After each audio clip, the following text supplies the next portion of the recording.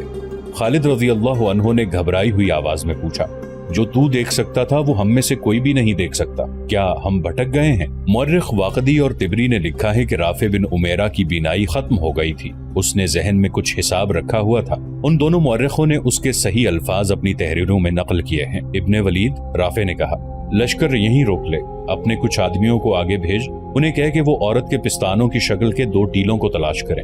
خالد رضی اللہ عنہ نے کچھ آدمیوں کو آگے بھیج دیا، یہ آدمی جلد ہی واپس آ گئے اور انہوں نے بتایا کہ وہ 2 ٹیلے دیکھ آئے ہیں۔ رافع نے خالد رضی اللہ عنہ سے کہا کہ اللہ کے کرم سے وہ صحیح راستے پر جا رہے ہیں، لشکر کو آگے لے چلو۔ ابن ولید، رافع بن عمیرہ نے کہا، اب اپنے آدمیوں سے کہو کہ ایک درخت کو ڈھونڈیں جس پر کانٹے ہی کانٹے ہوں گے، اور وہ کوئی اونچا درخت نہیں ہوگا، وہ دور سے اس طرح نظر آئے گا جیسے کوئی آدمی بیٹھا ہوا ہو، یہ درخت ان 2 ٹیلوں کے درمیان ہوگا۔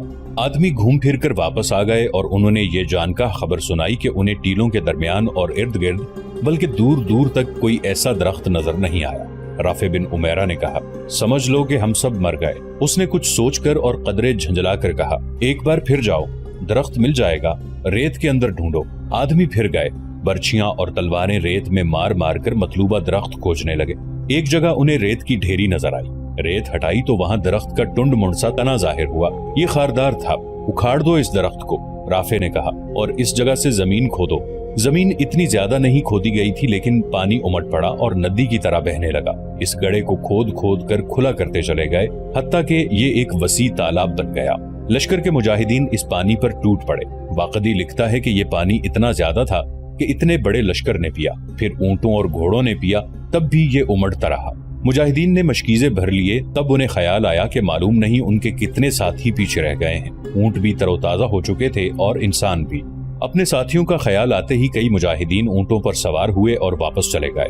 وہ منظر بڑا ہولناک تھا، جگہ جگہ کوئی نہ کوئی مجاہد اور کوئی اونٹ یا گھوڑا ریت پر بے ہوش پڑا جل رہا تھا۔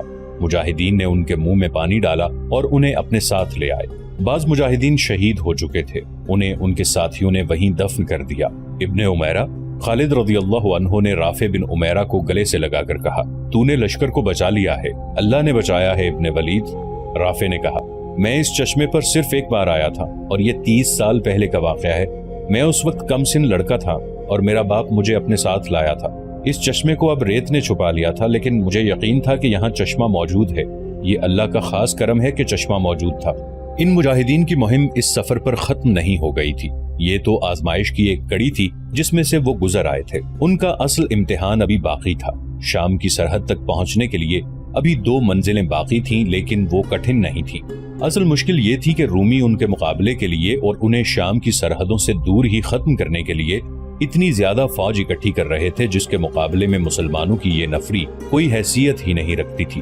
اسلامی فوج کی نفری تو پہلے ہی کم تھی اور خالد رضی اللہ عنہ 9000 نفری کی جو کمک لے کر گئے تھے اس کے ہر فرد کو بالکل خشک اور ناقابل برداشت حد سے بھی زیادہ گرم صحرا نے 5 دنوں میں چوس لیا تھا۔ ان کے جسموں میں دمخم ختم ہو چکا تھا، ان میں کچھ تو شہید ہو گئے تھے اور کچھ ایسے تھے جن پر صحرا نے بہت برا اثر کیا، وہ 8-10 دنوں کے لیے بیکار ہو گئے تھے۔ باقی نفری کو بھی 2-3 دن آرام کی ضرورت تھی لیکن احوال و قوائف ایسے تھے کہ انہیں آرام کی مہلت نہیں مل سکتی تھی۔ دشمن بیدار اور تیار تھا اور یہ بڑا ہی طاقتور دشمن تھا۔ اس وقت کے ملک شام پر رومی حکمران تھے اور ان کی فوج اس دور کی مشہور طاقتور اور مضبوط فوج تھی۔ اس دور میں 2 ہی شاہی فوجیں مشہور تھیں، ایک فارس کی فوج اور دوسری رومیوں کی۔ دور دور تک ان دونوں فوجوں کی دھاک بیٹھی ہوئی تھی۔ نفری زیادہ ہونے کے علاوہ ان کے ہتھیار برتر تھے۔ روم کی فوجوں کے متعلق تاریخ نویسوں نے لکھا ہے کہ جس راستے سے گزرتی تھی اس راستے کی بستیاں خالی ہو جاتی تھی۔ فارس کی جنگی طاقت کو تو مسلمانوں نے بڑی تھوڑی نفری سے ختم کر دیا تھا اور عراق کے بے شمار علاقے پر قبضہ کر لیا تھا۔ اب مسلمان دوسری بڑی جنگی طاقت کو للکار رہے تھے۔ رومی اکیلے نہیں تھے، ان کا اتحادی غسان کا بڑا ہی طاقتور قبیلہ تھا۔ رومی جب ان علاقوں میں آئے تو غسان واحد قبیلہ تھا جس نے رومیوں کا مقابلہ کیا تھا۔ یہ مقابلہ چند دنوں یا مہینوں پر ختم نہیں ہو گیا تھا، بلکہ غسانی بڑی لمبی مدت تک لڑتے رہے تھے۔ رومیوں نے شام کے وسیع علاقے پر قبضہ کر لیا تو بھی غسانی لڑتے رہے۔ وہ رومی فوج کی سرحدی چوکیوں پر شب خون مارتے رہتے اور کبھی رومیوں کے مقبوضہ علاقے میں دور اندر جا کر بھی حملے کرتے رہتے۔ غسانی اور رومیوں کی یہ جنگ نسل در نسل چلتی رہی۔ آخر رومیوں کو تسلیم کرنا پڑا کہ غسانی ایک قبیلہ نہیں قوم ہیں اور انہیں تہ تیغ نہیں کیا جا سکتا۔ چنانچہ رومیوں نے غسانیوں کی الگ قومی حیثیت تسلیم کر لی اور انہیں شام کا کچھ علاقہ دے کر انہیں اس طرح کی خود مختاری دے دی کہ ان کا اپنا بادشاہ ہوگا اور وہ کسی حد تک روم کے بادشاہ کے ماتحت ہوگا۔ یہ بڑا پرانا واقعہ ہے۔ وقت گزرنے کے ساتھ غسانی قبیلہ ایسی صورت اختیار کر گیا کہ اس کے شاہی خاندان کو روم کا شاہی خاندان سمجھا جانے لگا۔ آج کے اردن اور جنوبی شام پر غسانیوں کی حکمرانی تھی۔ یہ بھی رومیوں کی طرح ایک بادشاہی تھی جس کی فوج منظم اور طاقتور تھی اور اسے ہتھیاروں کے معاملے میں بھی برتری حاصل تھی۔ اس بادشاہی کا پایہ تخت بصرہ تھا۔ مسلمان رومیوں اور غسانیوں کو للکار کر بہت بڑا خطرہ مول لے رہے تھے۔ جنگ کا یہ دستور ہے کہ حملہ آور فوج کی نفری اس ملک کی فوج سے 3 گنا نہ ہو تو دگنی ضرور ہونی چاہیے، کیونکہ جس فوج پر حملہ کیا جاتا ہے وہ قلعہ بند ہوتی ہے اور وہ تازہ دم بھی ہوتی ہے۔ حملہ آور فوج بڑا لمبا سفر کر کے آتی ہے، اس لیے وہ تازہ دم نہیں ہوتی۔ جس فوج پر حملہ کیا جاتا ہے وہ اپنے ملک میں ہوتی ہے جہاں اسے رسد اور کمک کی سہولت موجود ہوتی ہے۔ اس کے مقابلے میں حملہ آور فوج اس سہولت سے محروم ہوتی ہے۔ وہاں کا بچہ حملہ آور فوج کا دشمن ہوتا ہے۔ مسلمان جب شام پر حملہ کرنے گئے تو ان کی نفری 37,000 تھی۔ 28,000 پہلے وہاں موجود تھی اور کم و بیش 9,000 خالد رضی اللہ عنہ لے کر گئے تھے۔ یہ 9,000 مجاہدین فوری طور پر لڑنے کے قابل نہیں تھے۔ جس ملک پر وہ حملہ کرنے گئے تھے وہاں کم و بیش 1.5 لاکھ نفری کی تازہ دم فوج موجود تھی اور مقابلے کے لیے بالکل تیار۔ 5 دنوں کے بھیانک سفر کے بعد جب مجاہدین نے چشمے سے پانی پی لیا، کھانا بھی کھا لیا تو ان پر غنودگی کا طاری ہونا قدرتی تھا۔ انہیں توقع تھی کہ انہیں کچھ دیر آرام کی مہلت ملے گی۔ آرام ان کا حق بھی تھا، لیکن اپنے سالار اعلیٰ خالد رضی اللہ عنہ کو دیکھا۔ خالد رضی اللہ عنہ اب اونٹ کے بجائے اپنے گھوڑے پر سوار تھے۔ اس کا مطلب یہ تھا کہ ایک لمحے کا بھی آرام نہیں ملے گا۔ مورخ واقدی نے لکھا ہے کہ خالد رضی اللہ عنہ نے ہلکی سی زرہ پہن رکھی تھی۔ انہوں نے یہ زرہ اس چشمے پر آ کر پہنی۔ زرہ مسیلمہ کذاب کی تھی۔ خالد رضی اللہ عنہ نے جب اسے شکست دی تھی تو اس کی زرہ اتروا کر اپنے پاس رکھ لی تھی۔ یہ ارتداد پر فتح حاصل کرنے کی یادگار تھی۔ اس فتح کی ایک نشانی اور بھی خالد رضی اللہ عنہ کے پاس تھی۔ یہ تلوار تھی۔ یہ بھی مسیلمہ کذاب ہی کی تھی۔ خالد رضی اللہ عنہ نے وہی تلوار کمر سے باندھ رکھی تھی۔ واقدی کے مطابق خالد رضی اللہ عنہ کے سر پر زنجیروں والی خود تھی اور خود پر انہوں نے امامہ باندھا ہوا تھا۔ امامے کا رنگ سرخ تھا۔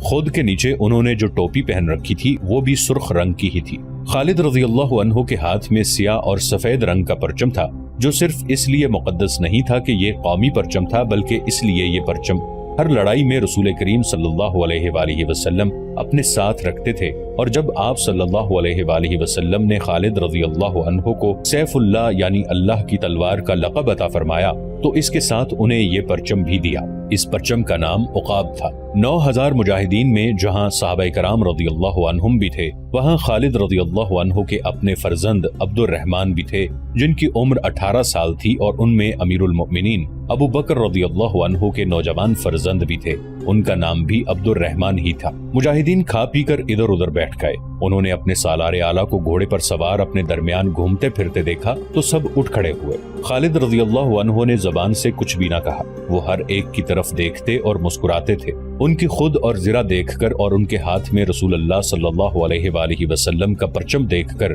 مجاہدین سمجھ گئے کہ ان کے سالار اعلیٰ چلنے کو تیار ہیں۔ تمام مجاہدین کسی حکم کے بغیر اٹھ کھڑے ہوئے اور اپنے اونٹوں کی بجائے گھوڑوں پر سوار ہو گئے۔ وہ جان گئے کہ اللہ کی شمشیر تھوڑی دیر کے لیے بھی نیام میں نہیں جائے گی۔ خالد رضی اللہ عنہ کی جاں فزا مسکراہٹ نے پورے لشکر کی تھکن دور کر دی۔ لشکر چلنے کے لیے تیار ہو گیا۔ ولید کے بیٹے یہ دیکھ، ایک آدمی پرجوش لہجے میں کہتا اور دوڑتا آ رہا تھا۔ یہ دیکھ ولید کے بیٹے، اللہ نے میری بینائی مجھے لوٹا دی ہے، میں دیکھ سکتا ہوں۔